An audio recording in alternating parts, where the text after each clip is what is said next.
Rahmatullahi wa barakatuh. Amanya n'eddoboozi Abdurrahman Buwembo Kasule nga nsinzidde wano ku ofisi yaffe ey'oku HAM Nakasero Muslim Community Foundation Sacco. Nja kusooka kwebaza Allah ow'ekitiibwa atuwadde obuwangaazi n'obusobozi okubeera nga tusobola okubaako bye tutuusa eri obusiraamu n'abasiraamu ba Uganda ne bweru wa Uganda okutwaliza wamu. Kyokubiri nenebaza bamemba ba Nakasero Muslim Community Foundation Sacco, members ba Nakasero Muslim Community Foundation Sacco for the support you've given us since we began the journey. The journey hasn't been easy, naye nga mbawa amawulire ag'essanyu n'okwesiima nti wetutuusa alhamdulillah ensolo ku kizigo kweri. Olwaleero njagala tutunulire ku ezimu ku nsonga ezitutawaanya mu Islamic banking. Okusookera ddala nja babuulira ku achievements zetutuuseeko nga bamemba ba Nakasero Muslim Community Foundation Sacco, nti twabagambako nti gavumenti yatukolako assessment netukkiriza okubeera nga tu operating branches mu areas nga Arua, Ham, Masaka, Mbarara, Masindi. Okuva we batu approving, alhamdulillah, 3 offices are operating, 3 branches actually are operating. Ham, and this is where I am right now. Kamukamu is under operation. Masaka is also under operation. We are soon launching Arua branch, but we've got an office in Ajuman, we have an office in Yombe, we have an office in Tororo, Nagongela Road. We have an office in Ruero. So, leave alone that, we have also secured some advantages or benefits with the Microfinance Support Center. Eranga when you get our notimu kola review a credit policy to fit in the credit policy and allowable policies allowed by Islamic banking. That means that we are going to start be funded or get support from Islamic Development Bank directly. So, olwaleero njagala twogere ku nsonga ya Islamic banking. Wabula nga tunakwogera ku Islamic banking, njagala tumanye stand ya economy yaffe ya Uganda era tumanye lwaki Islamic banking. Uganda's economy is encountered with a lot of challenges. In Uganda, we have been experiencing a lot of challenges economic-wise. We have an economy which is in a country that is landlocked. We have an economy, our problems is the economy. Muno mulimu inflation. Inflation, that is the persistent increase in the prices of goods and services. Tulinamu unemployment, sijja gyogera gigaziwako nnyo. Tulinamu balance of payment problem. Balance of payment problem about that is when our expenditure on imports exceeds our earnings on exports. Then tulina high population growth rate. That is another problem. The high population growth rate ebera di problem. Ebera problem nga population jetulina eri dependent, totally independent. The Uganda's population is dependent, so it's not productive. Then lastly but not least, is the income inequality. So, botunulira ebizibu ebyo Uganda byonna tubirina. Bwe byekuŋŋaanya mu economy tufuna kye tuyita stagflated economy. I was reading the report of the Monetary Policy Committee, MPC. Monetary Policy Committee, a committee a Bank of Uganda is responsible to determine the bank rate. And that committee maintained the bank rate of the central bank to be 10%.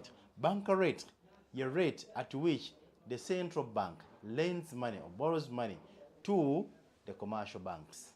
That means that if the bank rate is high, it indicates that the interest rate is also going to be high.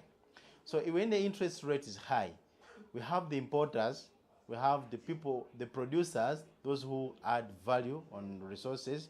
It means that people who are going to borrow money from the commercial banks are going to borrow money at a high interest rate. If you borrow money at a high interest rate, it indicates that your final production cost is going to be high. When the production cost is high, that means that the selling price is also going to be high. In Uganda, means that tetulina population yaffe eri dependent, then ekyokusatu tutunule ku unemployment.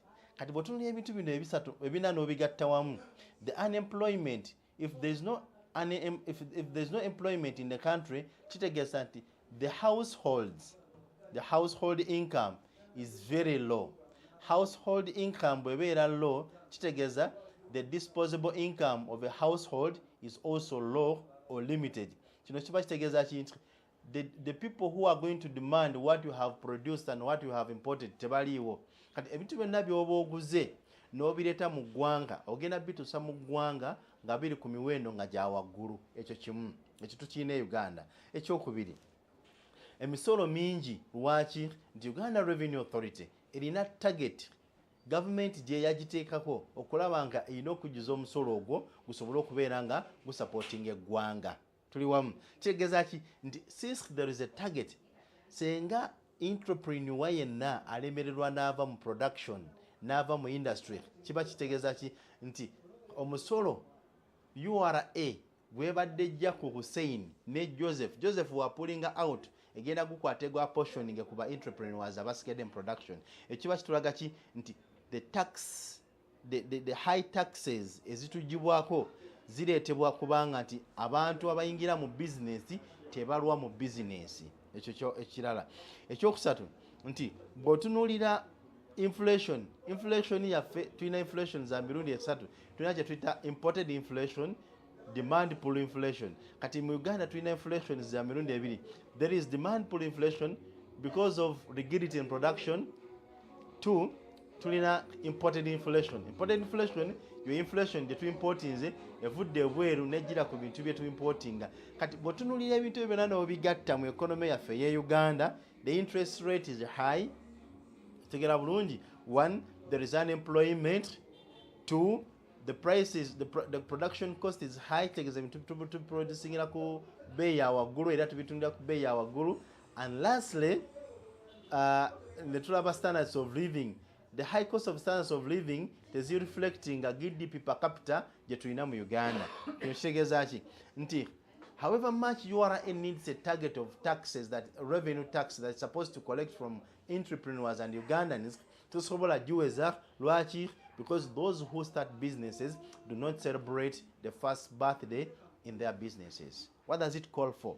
It calls for, 1, see a way of doing your business appropriately that you can be in position to manage and control your variable expenses or your variable costs. The variable costs, there's a costs varying with the levels of production. 3, okubeera nti your average cost ziri minimal to the extent that ojja kusobola okubeera nga sente z'oyongeddeko okubeera nga ofuna amagoba ziri negligible in accordance to the disposable income of a consumer that is going to demand that product. 3, okubeera nga creating our environment ebeera nga abantu bafuna emirimu, kitegeeza nti people are going to demand what is produced.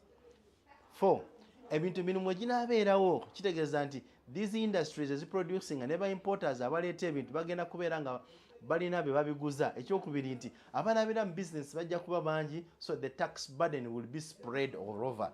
Naye kati obuzibu tulina nti the tax base ze tulina mu Uganda ziri limited. Why? Because entrepreneurs are pulling out, oba abasuubuzi ba pulling out okuva mu businesses. Kino kitegeeza ki nti abasinga batanze okubeera nga bwe bava mu business, kitegeeza nti URA okufuna omusolo gwe yeetaaga ejja kuddira omusolo gwa owner avudde mu business beere nga guspreadinga ku mulala. Kitegeeza ki we need to create an environment esobolesa okubeera nga tukola business in an appropriate manner with the costs being controlled. So kino kikolinga ti mu business environment gye tulimu oba economic situation gye tulimu, twetaaga Islamic banking. What is Islamic banking? Islamic banking yenkola eri opposite conventional banking. Conventional banking yenkola esaba interest. Yeri gye twayogeddeko ebimu ku bizibu bye tulina is the high interest rate that is requested by commercial banks as a result of the bank rate being high from the central bank. Kino kitegeeza ki tuweetaaga okukola ne partner atagenda kusaba interest. Instead of interest, you're working with a partner, and when you're working with the partner is expecting 1, profits, 2, losses, 3, economic profits, over 0 profits. Otegera bulungi. Ekyokubiri nti mu mbeera gye tulimu gye tukoleramu gye tuwangaaliramu bw'obeera okola ne partner oyo bwe bisala temugabana, bwe mufuna mugabana. It does not call for someone to pay interest whether you've earned or you have not earned. Islamic banking system yenkola etasaba obewola sente nga tezirina interest. Bwetuna products eziri mu Islamic banking notunula economy ya Uganda nga bweyimiridde olabanga it calls for partnership. Why? Nti products eziri mu Islamic banking tulinamu kye tuyita musharaka. That is, the musharaka is business partnership. Tuna kye tuyita mudaraba, tuna kye tuyita murabaha, tuna kye tuyita ijara, wa kye tuyita istisna. Enkola eno teyatandise eggulu. Islamic banking system akantu kano ke mulaba nnina wano kava microfinance support center. Microfinance support center ye institution eriwo okuyamba small and medium enterprises zibeera okubeera nga zikola ki nga zeeyamba. Unfortunately nti zaali ziwuyamba Saccos naye nga ne Saccos ziyamba zinkaringa interest. One of the challenges that the informal sector is facing in Uganda mostly is they don't have collateral security to borrow from the banks. That's one. 2, most of them are informal, yet banks do not borrow informal businesses. Nekibeera ekyenyume with the Saccos, because Sacco is a savings and credit cooperative organization.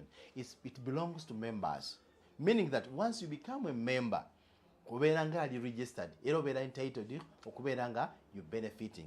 Islamic banking mbadde mbagamba nti Islamic banking teyatandise ggulo. Islamic banking started way back in 2017. Ebadde ngawo wabula nga tetumanyi nti weeri era nga tesobola kubeera nga tujja accessinga. Right now, on this note, nebaza government ya Uganda moso General President waffe General Yoweri Kaguta Museveni bwahabulwa accepting the Islamic banking tier 4. Kino kiraga ki nti the acceptance of Islamic banking okubeera nga eri operation in tier 4 kituyambye okubeera nga the informal sector of businesses ziri wansi zisobola okubeera nga ziyambibwa lwaki zo tezisobola kubeera nga ziborrowinga from the banks. Collateral security teyetaagisa nete treatingibwa nga bwe treatingibwa mu conventional banking system. So therefore nti mu Islamic banking with the musharaka tubeera mu business partnership. Gwe member yenna aregistarinze n'otambula naffe bw'omala okukola registration n'ofuuka member ofuna automatic account eyo obeera ogitambuza ng'osavingako sente zo because we accept deposits and withdrawals. Otambuza account eyo okumala ebbanga wakati w'omwezi gumu, myezi 2, myezi 3. Era bw'obeera otambuza account eyo n'etambula bulungi, you're entitled or you're free to come and request for financial support. Tetulina loans. Mu Nakasero Muslim Community Foundation Sacco, we don't have loans. We have financial support. Why? Because you come in with a business, we sit on table, and then we evaluate. After evaluation, tulaba the worthiness of the business. If the business is worth, then we do put in investment. We give you the money. You go. We work together. We help you to kuwabula here and there. And then in the due course, amagoba igabagaze. Alhamdulillah, we share the profits. But gaze, we mitigate. Okay, fine. That is the zero profit I was talking about. Then we banga loss yeze. We sit together and see how we mitigate the loss. Then murabaha is almost the same like partnership. 2 tulina kye tuyita mudarab, tulina kye tuyita ijara nti oyinza okuba olina asset gy'oweetaaga otegera bulungi. That's asset financing. You need an asset, you have defined it, ogirabye, oyinza okulonda muzaffe, oyinza okwerondera eyo like a house, okugulira ennyumba, okuzimbira ennyumba, okugulira emmotoka, any asset you feel like. You go, you identify the asset, we buy the asset, we give it to you, and then you pay at a higher purchase price. So tugamba ki nti with Islamic banking everything is possible. On the side of non-Muslims, Islamic banking is not discriminative. That's why in our Sacco you find that we have non-Muslims and they are benefiting. Our members in diaspora, I would like to extend this to use this opportunity to thank you. To thank you very much for trusting us, because some of you have never seen us. The flaws and the challenges we apologize, but we are still building. This is our institution, Etandika, and it's moreover a financial institution whereby the eagle eye is on our institution. Tutambula alhamdulillah, branches zigudo alhamdulillah, era branches zitambula bulungi, ne projects tuzifunye zigenda kubeera nga kicking off, all for the benefit of us, our members and Ugandans. So therefore tugamba wali musiramu toli musiramu, you must welcome this. The government of Uganda gave us the license, era netukiza okubeera nga operating with all Ugandans. Tetuli discriminative to Uganda ono musiramu ono si musiramu. Era number gye tulina, we have almost 39% members are non-Muslims. We even have church-based schools that are serving with us and they're also benefiting with us. So tugamba jangu mu Nakasero Muslim Community Foundation Sacco owona okubeera nga otuntuzibwa. Okutuntuzibwa kutya? Okubeera nga waweebwa sente ostadde mu business, sente ziggwaawo. Kitegeera bulungi, mu kuggwaawo collateral security gye wateekayo bagitwala, ogenda kusigala nga olittayo. On the side of Muslims, eno ibada basiraamu abandaba kati side gyenzizeeko yaffe y'abasiraamu, eno ibada lino teeka Allah akola ki? Yatulagira okubeera nga tuva ku riba, tubeere nga tukozesa sente ezitali ezaki? Ezitali za riba. Bwe yagamba mu Qur'an ekitiibwa mu Suratul Baqara yagamba nti ya ayyuha alladhina amanu taqullaha wadharu ma baqiya min ar-riba in kuntum mu'minin fa in lam taf'alu fa'dhanu biharbi min Allahi wa rasuli. Allah atugamba atwekesa, atugamba nti abange mmwe abakkiriza mubeere nga mutya Allah wammwe, mubeere nga muva ku ki? Muva ku riba. Tegera bulungi bwe tuba nga tutya Allah mu butuufu bw'okumutya, era nga atugamba nti tunaate tumuvuddeeko tujja kuba tuguddewo olutalo wakati waffe nani? Ne Allah waffe. Tosobola kugula olutalo wakati wa Allah n'omubaka salama n'ogamba nti tujja kubeera successful mu business zo. Era n'atuwa solution n'agamba nti no ahalla Allahu al-bay'a wa harrama ar-riba. Mbakkiriza okubeera nga mutradinga musuubula ne mba haramusaako ki? Riba. Ng'omusiraamu andaba wenna ampuliriza. Kyekiseera okubeera nga oggalawo omulyango gwa riba, oggulewo omulyango gwaki? Gwa Islamic banking. Ekyokubiri kyembakubiriza, I want to note some of these points. 1, sacrifice and save. You'll never be successful unless you sacrifice and save. Yenna talina account, kale oganye giggulawo ne Nakasero, giggulewo ne savings cooperative endala eri genuine. Open up and start saving. That little that you save, the first month, the second month, the third month, ojagenda okujja okusaba obuyambi nga sente osobola zifuna. Mu products zaffe zonna omuli business financing, development financing, hijja savings, school fees top up, omuli odhohiya savings, omuli asset financing, zonna tuzirina naye tojja kuzibenefitingako okujjako ng'obadde osavinga. Lwaki? Kituwa okutegeera financial discipline yo. Tegeera bulungi, because okusavinga is sacrificing. Okukola business is sacrificing because it is full of uncertainties. Tegeera bulungi, business ogiyingiramu nga olina by'osuubira ebigenda okubeera nga bikuchallenginga. So we need to save. 3, tukusavinge n'abantu abatuufu. Abantu abatuufu be baluwa? Nakasero Muslim Community Foundation Sacco. Wala ni government ministry yagisalawo negamba no, these are the best people that are implementing Islamic banking. Therefore, we have allowed you to open up branches all over. Era branches tuziguddewo alhamdulillah, tetunaba kutuuka tugenda kubeera nga tukola ki nga tutuuka omulaga essanyu gennina nti okutandika ne wiiki ejja biidhini taala tugenda kubeera nga tuintroducinga era tujja ginookingira nammwe gye tuyita our Nakasero Muslim Community Foundation Sacco core banking system egenda kuba yaffe nga memba yenna wooli oba oli mu USA oba oli UK oba oli luddawa ng'osobola okukozesa account yo n'ogyefugira. You command your account, you deposit money on your account, you check balance on your account, you withdraw money on your account, you transfer money from your account, you pay bills on your using your account.